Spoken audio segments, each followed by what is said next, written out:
One of the most controversial members of Congress, Republican Representative Marjorie Taylor Greene of Georgia, usually draws the ire of Democrats, but now she's speaking out against some in her own party and coming out in favor of what Democrats demand to reopen the government, an extension of enhanced health care subsidies. Congresswoman Greene, thank you for joining us here in the Situation Room. We appreciate it. Thank you for having me. Let's start there. Let's start with the shutdown. So you voted for the short-term funding bill, but now you're talking about this health care issue. Help us better understand. Why now? Well, actually, this is something I talked about when I first ran for Congress in 2020. Because I grew up in a construction company family. That's such a funny statement. Yeah, dude, you're the daughter of a real estate developer. Okay, that's such a funny way to you make it seem like it's some blue collar thing, you know? Literally, one of your critics with his own stream and try to inflate the dog thing has got a cat scratch on his nose. Wonder how he got that. He literally hates cats. Ask honest people who know him law. I have no idea who you're talking about.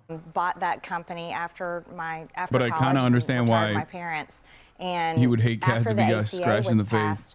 The Affordable Care Act. Yes, the Affordable Care Act. Our family's health insurance premium went from $800 a month to $2,400 a month. So I've known about this as a major problem for a long time.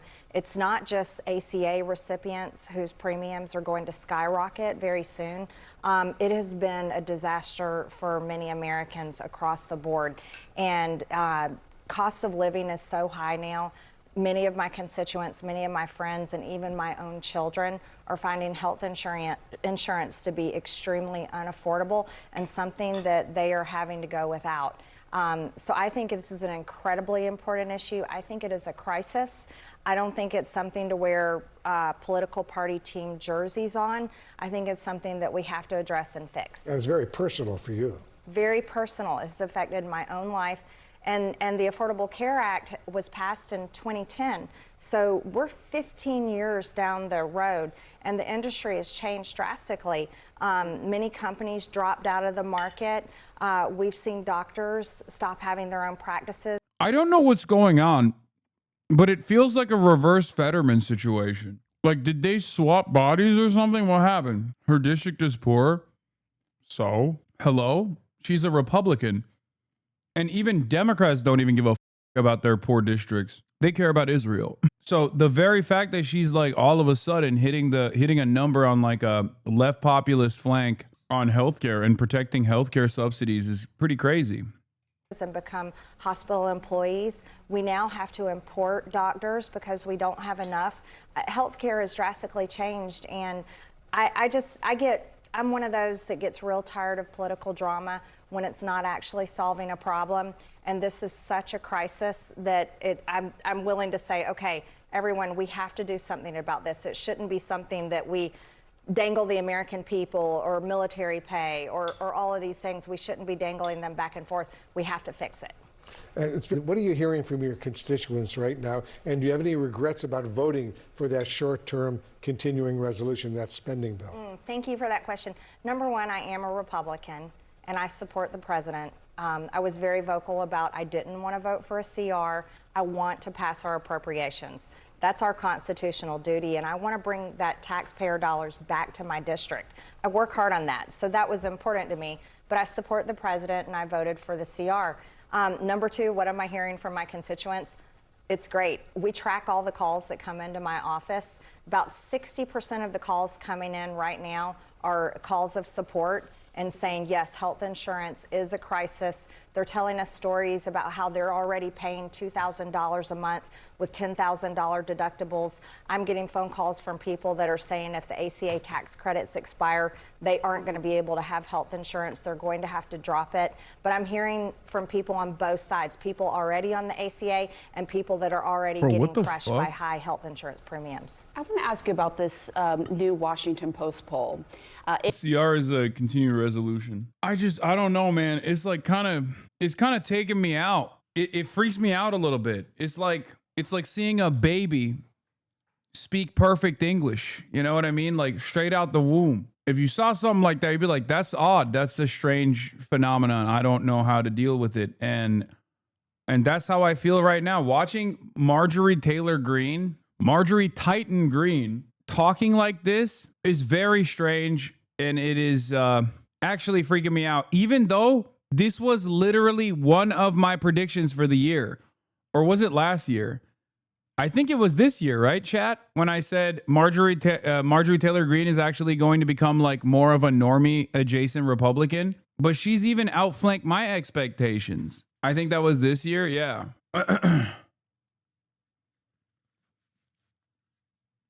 It's breaking your liberal brain, isn't it? No, this is nothing. This is unironically closer to a Marxist analysis than a liberal one, where I say that both parties in a bourgeois democracy do not represent the popular interests of the proletariat, and instead are just simply figureheads for capital, figureheads for the bourgeois. And therefore, when you do actually have someone, especially from the reactionary flank, and not even just like one of the members of the reactionary flank, but like straightforwardly one of the most right wing in the reactionary flank, all of a sudden turn around and start talking about like the importance of healthcare and how Israel's doing a Holocaust and you know, stuff like that. It's just it's alarming. It kind of breaks my brain a little bit. I assume it's still indecent. It's cynical. It's probably you know, room reading, but it's not like she was. It's not like she was incapable of reading the room in the past, or rather, Marxist Titoist Green. That's what it is. Yeah, this is Marxist Titoist Green. I don't know. I feel like I'm getting John Fetterman style stroked out by just simply watching her go through the motions here. Has something happened to this person recently? Recalling when MTG harassed Parkland school shooting survivors for advocating for stricter gun control, and something about Jewish space lasers. Yeah, that's why. It's like, it's hard, man. It's hard for me to look at this and be like, wow, this is a sincere plea. Are we duped? Do we get easily duped? Because I think anyone that reads any politician, especially one with her background, with her trajectory, anyone that looks at someone like that and assumes that their heel turn is born out of a sincere desire to do right by her constituents is silly, I think. Maybe she's on mood stabilizers now. Sorry, I have borderline personality disorder. This was the reason why I was infatuated with Jewish space lasers. Now that I am on beta blockers and mood stabilizers, I have decided that I no longer care about that. I have realized that I care about the welfare of my constituents. Also, I have broken up with my boyfriend, the alcoholic guy whose face is so bloated that's on One American News Nation or one of those networks. I forget what it's called. I am no longer having sex with him. She's a National Socialist? No, she's not. It shows that 47% of Americans believe that President Trump and the Republicans are mainly responsible for the shutdown. You see it here on the screen, compared to just 30% of Americans who blame Democrats. Of course, Republicans are the ones with the power. Do you agree? Trump has called senior Republicans to ask what's going on with Marjorie. The answer, Marjorie Taylor Greene has become disillusioned with her party, especially after White House talked her out of a Senate bid. I am not some sort of blind slave to the president. What the? That's what it takes? God, this country is so ass, bro. It's just like petty vengeance, really? Because she did very clearly try to signal to the establishment, Republicans, that like she was trying to be better. Okay, she was trying to become like a more serious figure and not like Jewish space lasers, right? And what's interesting is I think those initiatives were not met with support by the Republicans, who just kind of know her as the Jewish space laser woman. So they basically were like, yeah, dude, shut up. You're fine. You're fine where you are. So now it feels like this makes more sense. It feels like in an interest of making herself a more prominent national figure and also backed by petty vengeance, she is putting her ear to the ground and, making these kinds of statements that she knows will garner her support. Maybe not bipartisan support, but at least like these are the types of things that other Republicans would look at and go, you know what? That Marjorie is good, actually. She's clearly fighting for me. And she also hates that, you know, Israel is dominating American politics or whatever, right? Like, those are things that are popular. But those are things that Republicans don't say. The reason why they don't say it is because they know that it's popular and you're not supposed to say it. And you're supposed to just like shift people's priorities away to like transgender athletes or undocumented migrants doing mass or something, right? Like that's what you're supposed to do if you're a Republican. It's not like these guys are oblivious to how popular healthcare is, right? Like they know that.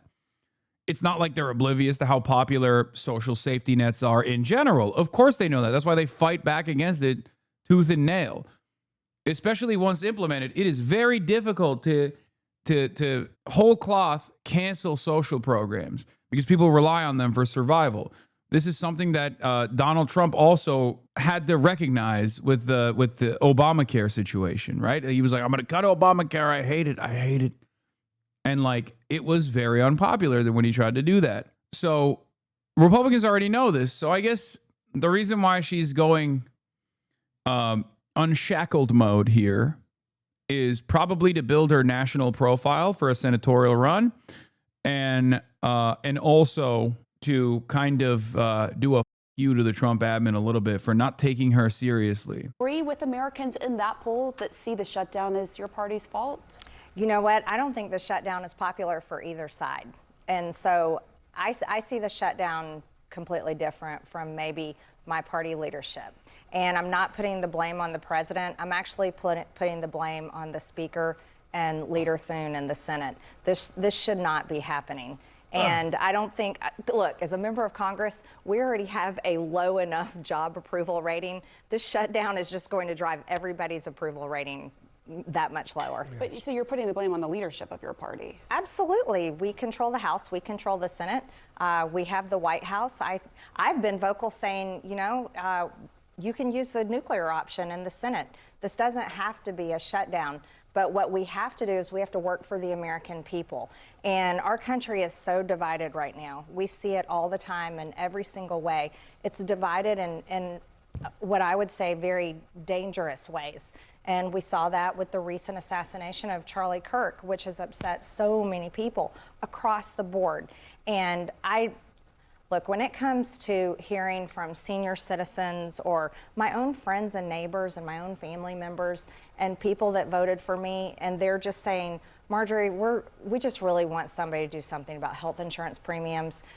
We really want our government and our leaders to actually focus on our country for a change and fix our problems. That is the message I constantly hear from my district, and I'm a representative.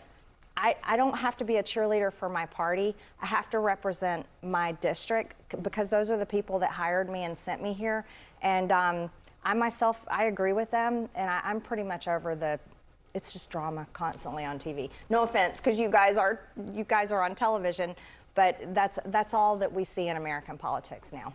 You know, there's a reporting that President Trump, as you know, recently called at least two. Bro, this is so weird, dude. This is actually so weird. This is demonic. This is the most demonic thing that she's done.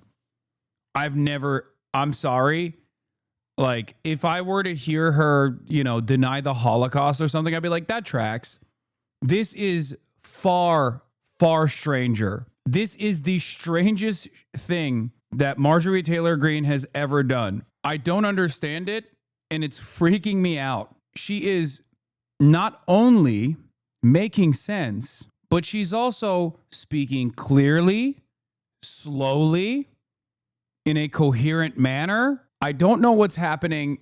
I've always been very skeptical of these sorts of figures, as you guys know. This is weirding me the out, dude. Is this Jank's doing? Is that what happened? Like, Jank just like kept talking to her over and over again, and then she was just like, I am overcome by your sexual charisma. Chunky Waggart, you are a sexual panther. Shaky Gurga, I cannot say your name, but everything you have told me, both in private and also on camera, has made me feel some type of way. That's a good one.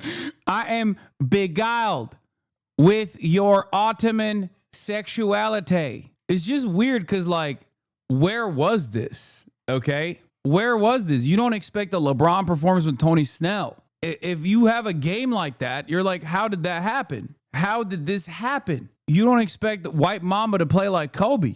This is strange. Did she get hit with the Havana syndrome, Ray, or something? What the is there? Because here's the thing. Okay? Here's the thing. We know that there's the gun that makes you stroke out and become pro-Israel.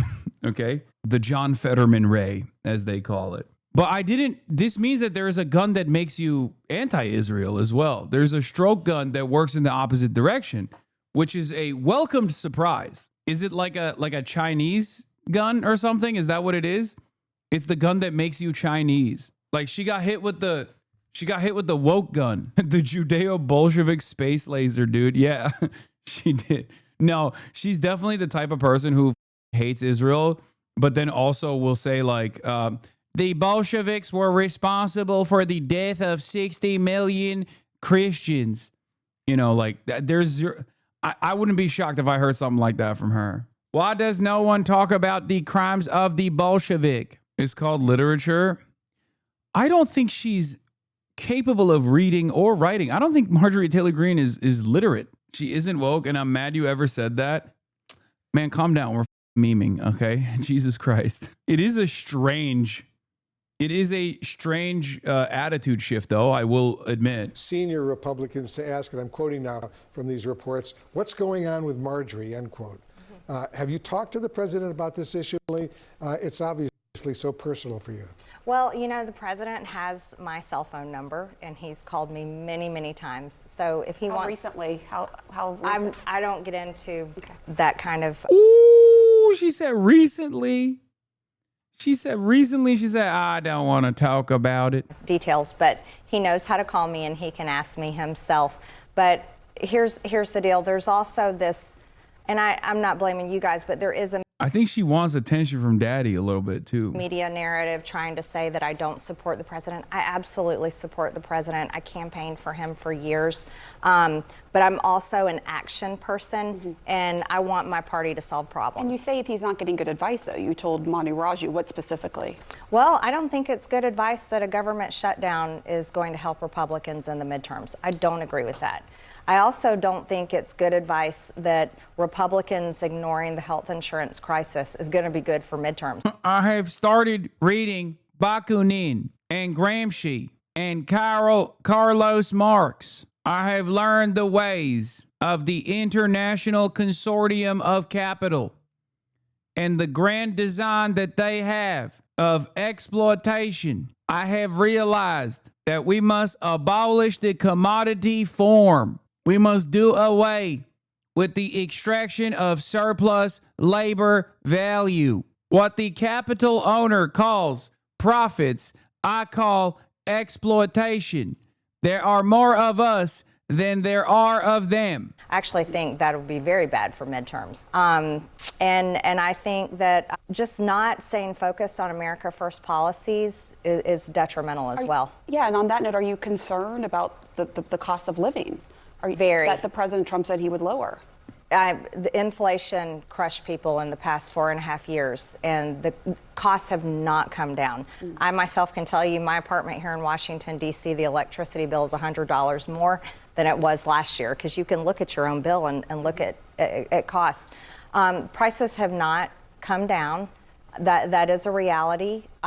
People's wages have not gone up. That's another reality. And so Americans are continuing to have a very difficult time getting by. It's not really that complicated why she's doing this. She's an opportunist and understands that any publicity is good publicity.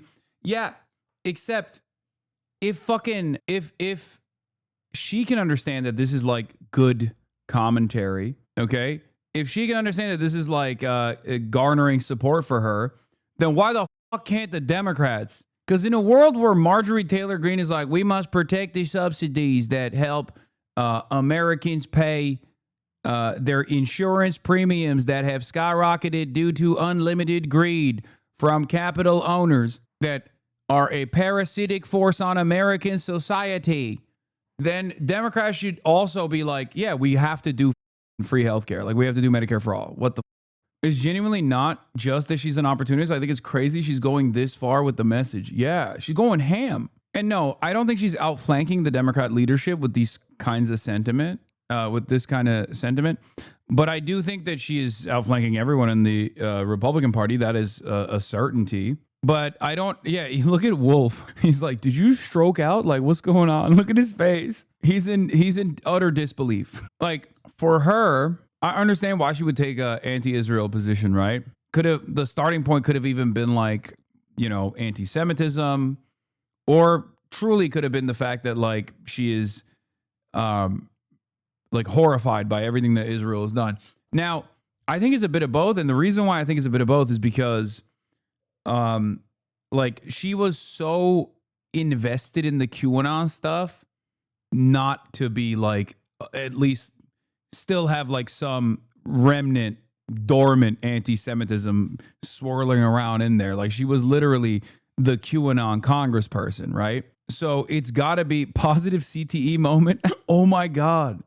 Yeah, she slammed her head on the roof of the gym while she was doing muscle ups. And then she just kept going and going and going. This is a remarkable change of pace. I didn't watch this yesterday because I was like, who gives a shit about what Marjorie Taylor Greene has to say? Turns out I was wrong.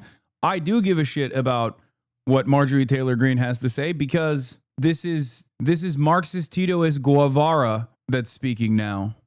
And I'll go a step further. I'm a mom. And so when it comes to what is affecting my adult children's lives, who are 22, 26, and 28, I'm going to be 1,000% fighting for them over any politician and any party. And I can tell you right now, that generation, they are barely making it, and they're very hopeless for their future.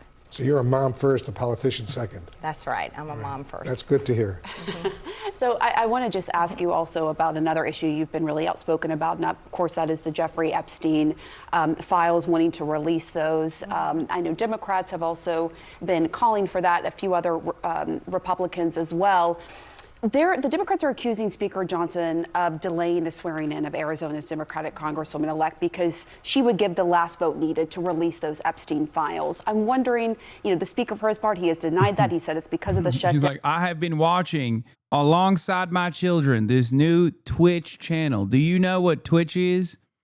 It's where they play Fortnite, but one of the guys talks about politics. Now, I know he's in some hot water right now because people are saying he abuses his dogs. Having said that, I, as also a dog abuser, actually like him even more now. And I have been watching him, and he has been talking a lot of truths. Have you spoken to him? Do you think she should be sworn in right away? Well, I'll say it like this. I can't conclusively say if that's why the House is not in session, but the House should be in session.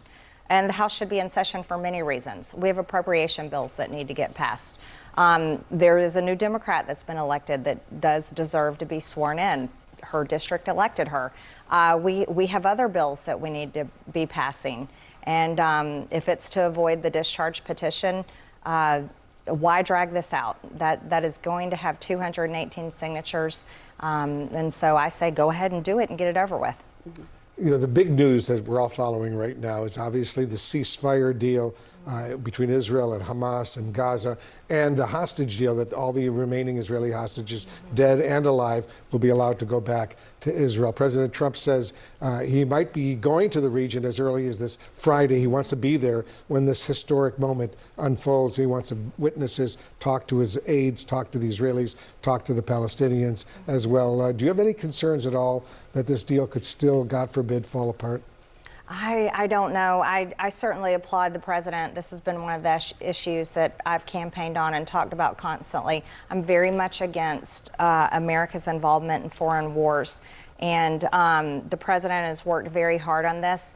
However, we have to see Israel and Hamas, both sides, truly cement this agreement But I certainly hope for all involved that this definitely is a peace deal that will remain. We all hope that, yeah. And on July 28th, you talked about that. You said, quote, it's the most truthful and easiest thing to say that October 7th in Israel was horrific and that all hostages must be returned. But so is the genocide, humanitarian crisis, and starvation happening in Gaza. On that note, when it comes to the genocide, I mean, do you believe that Israeli Prime Minister Benjamin Netanyahu is a war criminal? I don't know if I can accuse him of being a war criminal. However, well, let's just say both. Boo, you literally have said he is conducting a genocide. Come on. Boo, so close. Boo. Issues are bad. That's why I said that. What happened on October 7th is absolutely horrific. And of course, our hearts go out to those families and those hostages that remain. But at the same time, the relentless bombing of the Palestinian people, and many of them have been just innocent people. They're not Hamas. They're literally women and children, and you can't unsee the amount of pictures and videos of children that have been blown to pieces and are they're finding them dead in the rubble. That isn't, those aren't actors. That isn't fake war propaganda. It's very real, and I think that is equally horrific. It's not equally horrific. It's far more horrific. That's crazy. It's far larger in scale. It's just not. Anyway, obviously, I mean, she's a Republican, so my expectations on this are limited. What is interesting is that, like, there is a recognition of the genocide. What's interesting is they didn't force her to say it isn't a genocide. No, they volunteered that it's a genocide. That's what I'm saying. Like, here, look. It's the most truthful. And July 28th, you talked about that. You said, quote, it's the most truthful and easiest thing to say that October 7th in Israel was horrific and that all hostages must be returned. But so is the genocide, humanitarian crisis, and starvation happening in Gaza. On that note, when it comes to the genocide, I mean, do you believe that Israeli Prime Minister Benjamin Netanyahu is a war criminal? I don't know if I can. Like, oh, she's just quoting her. I guess that's like, you know. Pictures and videos of children that have been blown to pieces and are they're finding them there. Something else that a quote, foreign government or powerful people may try to kill you. Republican Senator Ted Cruz of Texas shared that post of yours on X, writing, quote, why do crazy people keep thinking the Jews are trying to kill them? What do you say to Cruz, and what did you mean by that? Well, first, that was an extremely ridiculous thing for Ted Cruz to say. I never said Jewish people. I'm not anti-Semitic. I don't hate any people. Okay, well, that's tough to believe. People group for their identity or who they are. So that was unbelievably low for a sitting U.S. senator to say that. But what I'm talking about is very real. I have a tremendous amount of death threats. It's documented. I have some of the highest amount of death threats as a sitting member in the House of Representatives. And when you speak about certain issues, we can watch the calls and the emails and the messages. They increase and the threats increase. And so when I say I am seriously concerned for my life, and I say if something ever happens to me, I really mean it. It's okay for me to say that. This is a time that we're living in where we're seeing political violence, and I'm totally against it completely in every which way. But when I say something like that, and to have another Republican of my own party insult me and insinuate I'm saying something I never said is absolutely unacceptable. Right, and I know a lot of members of Congress are getting threats, Absolutely. Which is, you know, we can't tolerate that. But when you say the foreign government or powerful people, who specifically were you alluding to there? I'm saying anyone, any foreign government, any people of power. I'm talking about the Epstein list. This has been the most, I don't understand why. I genuinely do not understand why there's been any effort to hide this and prevent it from coming out. Really? But because of the effort. You don't understand why? I mean, I know she's just saying that, but I can think of a few reasons. I understand why. For years now to hide it and prevent it from coming out, it certainly makes you feel afraid when you're one of the ones truly on the front lines pushing it to come out. I also serve on the Oversight Committee, and we're leading that investigation there, so I'm involved on both fronts. The Oversight Committee investigation, as well as my signatures on the discharge petition. And you don't think Oversight's doing enough then on that? Actually, to tell you the truth, the Oversight investigation has the power to go much further than Thomas Massie and Ro Khanna's resolution. But they're not doing that. Why do you think that is, in your view? Actually, well, number one, there's a government shutdown and the House is not in session, so nothing is happening. But actually, the Oversight Committee has subpoenaed. She's so prim. Am I crazy? Like, why is she so well put together? I just don't even, I don't understand it. Like, it's not, even on the aesthetic front, like, sure, the things that she's saying are strange, but even the way she's communicating is also different. It makes no sense. She's not like being a loudmouth and brash, and why is she kind of, stop? Come on, guys. Jesus Christ. You need to go to jail. You need to go to horny jail right now, dude. Oh my God. Post breakup glow hits different. Everybody stop it. Please stop. Stop. A lot more information than Thomas Massie's resolution specifically calls for. But here's my stance. I'll work on any, this involves women who were, women at 14 years old who were, and they say there's more people involved. I don't know how anyone in their good conscience can be against letting that information come out. So I want to help on any front that I can. You're a courageous politician, but more important, a loving mother. Thanks very much. Why is Wolf just going to town on MTG here, by the way? Like, Wolf Blitzer literally worked for AIPAC. Okay? He was an AIPAC PR guy. The person who he is sitting across from unironically has said some of the most anti-Semitic shit that you have ever heard from any modern day representative. Okay? I don't even think that there's any confusion there. I think that there's no competition. Like, Marjorie Taylor Greene, I think, has said some of the most insanely anti-Semitic shit I've ever heard. Now, having said that, I know that's not like a big problem for a lot of people in the media as long as you're pro-Israel, right? But now she's also anti-Israel. So what the am I looking at? What's my expectation here? What am I supposed to expect from a guy who worked for AIPAC? Because, like, anti-Semitism is not an issue for these guys at all as long as you are still very much pro-Israel. But being anti-Israel, now that's a real problem. And they are being so nice. I don't understand it.